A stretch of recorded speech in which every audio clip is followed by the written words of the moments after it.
എന്നെക്കുറിച്ച് അദ്ദേഹം പറഞ്ഞൊരു കാര്യമാണ്. അതിൽ അദ്ദേഹത്തിൻ്റെ ആരോപണം ഞാൻ വർഗീയത പരത്തുകയാണെന്ന്. ഇത് ഇപ്പോൾ ഉയർന്നു വന്ന വഖഫ് ബോർഡ് വിഷയത്തിൽ ഞാനെടുത്ത നിലപാടുമായി ബന്ധപ്പെട്ടാണ് മുഖ്യമന്ത്രി ഇത്തരമൊരു ആരോപണം ഉന്നയിക്കുന്നത്. ആരോപണം എന്തടിസ്ഥാനത്തിലാണ് അത് വ്യക്തമാക്കാനുള്ള ബാധ്യത അദ്ദേഹത്തിനുണ്ട്. ഇവിടെ വഖഫ് ബോർഡിൽ അമുസ്ലിങ്ങളെ ഉൾപ്പെടുത്തുക എന്ന നിലപാട്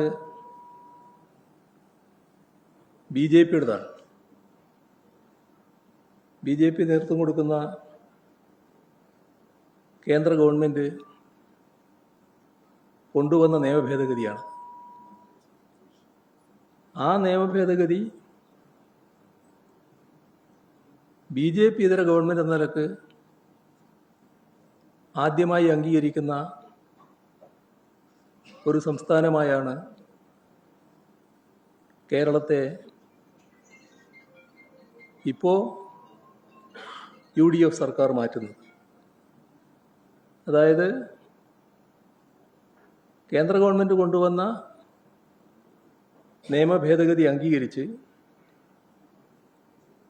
ഇവിടെ ഹൈക്കോടതിയിൽ നിലപാട് വ്യക്തമാക്കുകയാണ് UDF സർക്കാർ ചെയ്തത്. ഇത് കൃത്യമായ വ്യക്തമായ സംഘപരിവാർ സേവയാണ്. അത് പൂർണ്ണമായി തുറന്നു കാട്ടപ്പെട്ടിട്ടുണ്ട്. അപ്പോഴാണ് അദ്ദേഹം നിലവിട്ട് സംസാരിക്കുന്ന നില വന്നിട്ടുള്ളത്. ഇവിടെ എന്നെക്കുറിച്ച് അദ്ദേഹം പറഞ്ഞ കാര്യങ്ങൾ കഴിഞ്ഞ കാലത്ത് ഞാൻ സ്വീകരിച്ച നിലപാടുമായി ബന്ധപ്പെട്ടുള്ള കാര്യങ്ങൾ കൂടി വെച്ച് പരിശോധിക്കണമല്ലോ. ഇവിടെ LDF സർക്കാരുകൾ എല്ലാ മതവിഭാഗങ്ങൾക്കും ഭരണഘടന ഉറപ്പു നൽകുന്ന വിശ്വാസ സ്വാതന്ത്ര്യമാണ് ഉയർത്തിപ്പിടിച്ചിട്ടുള്ളത്. നേരത്തെ മുഖ്യമന്ത്രി നിലയിൽ പ്രവർത്തിക്കുമ്പോഴും അതേ നിലപാട് തന്നെയാണ് ഞാനും സ്വീകരിച്ചിട്ടുള്ളത്. ആ നിലപാട് തന്നെയാണ് ഇപ്പോഴും ഞാൻ തുടരുന്നത്. അതിൽ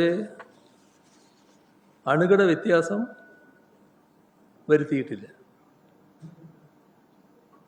ഓരോ വിഭാഗത്തിൻ്റെയും മതസ്ഥാപനങ്ങൾ സ്ഥാപിക്കുന്നതിനും പരിപാലിക്കുന്നതിനും അതത് വിഭാഗങ്ങളിൽപ്പെട്ടവർ ഉൾക്കൊള്ളുന്ന ഭരണസമിതികളാണ് കാലാകാലങ്ങളായി പ്രവർത്തിച്ചു വരുന്നത്. ഇപ്പോൾ വഖഫിൻ്റെ ചരിത്രം പരിശോധിച്ചാൽ 1913 ബ്രിട്ടീഷ് ഭരണകാലമാണല്ലോ വഖഫുകൾക്ക് നിയമപരമായി അംഗീകാരം നൽകുന്ന ആദ്യ നിയമം വരുന്നത്. പിന്നീട് അതിൽ പരിഷ്കാരങ്ങൾ വന്നിട്ടുണ്ട്. 1923, 1954, 1955 വഖഫ് നിയമങ്ങൾ പരിഷ്കരിക്കപ്പെട്ടിട്ടുണ്ട്. പക്ഷേ ശ്രദ്ധിക്കേണ്ട കാര്യം, അപ്പോഴൊന്നും വഖഫ് ബോർഡിൽ മുസ്ലിം ഇതര വിഭാഗങ്ങളിലുള്ളവരെ അംഗങ്ങളാക്കിയിട്ടില്ല. അപ്പോൾ ഒരു നൂറ്റാണ്ടിലേറെ തുടർന്നു വരുന്ന സമ്പ്രദായം അതാണ് BJP സർക്കാർ അധികാരത്തിൽ വന്നപ്പോൾ മാറ്റാൻ നിയമഭേദഗതി കൊണ്ടുവന്നു. അമുസ്ലിങ്ങളെ കൂടി ബോർഡിൽ തിരികെ കയറ്റാനുള്ള ഭേദഗതിയാണ് അവർ കൊണ്ടുവന്നത്. അതിന് പുറകിലുള്ള സ്ഥാപിത താല്പര്യം വ്യക്തമാണ്. അതിനോട് വിയോജിക്കുക എന്നത് വർഗീയവാദം പ്രചരിപ്പിക്കലാണോ? എന്നാൽ കാണേണ്ട കാര്യം അതിനോട് യോജിച്ചു പോകൽ സംഘപരിവാർ അജണ്ടക്ക് മുൻപിലുള്ള നഗ്നമായ കീഴടങ്ങലല്ലേ? അങ്ങനെ വിയോജിക്കുന്നവരെ BJPക്കാർ അധിക്ഷേപിക്കുന്ന നമുക്ക് മനസ്സിലാവും. കാരണം അവരുടെ നിലപാട്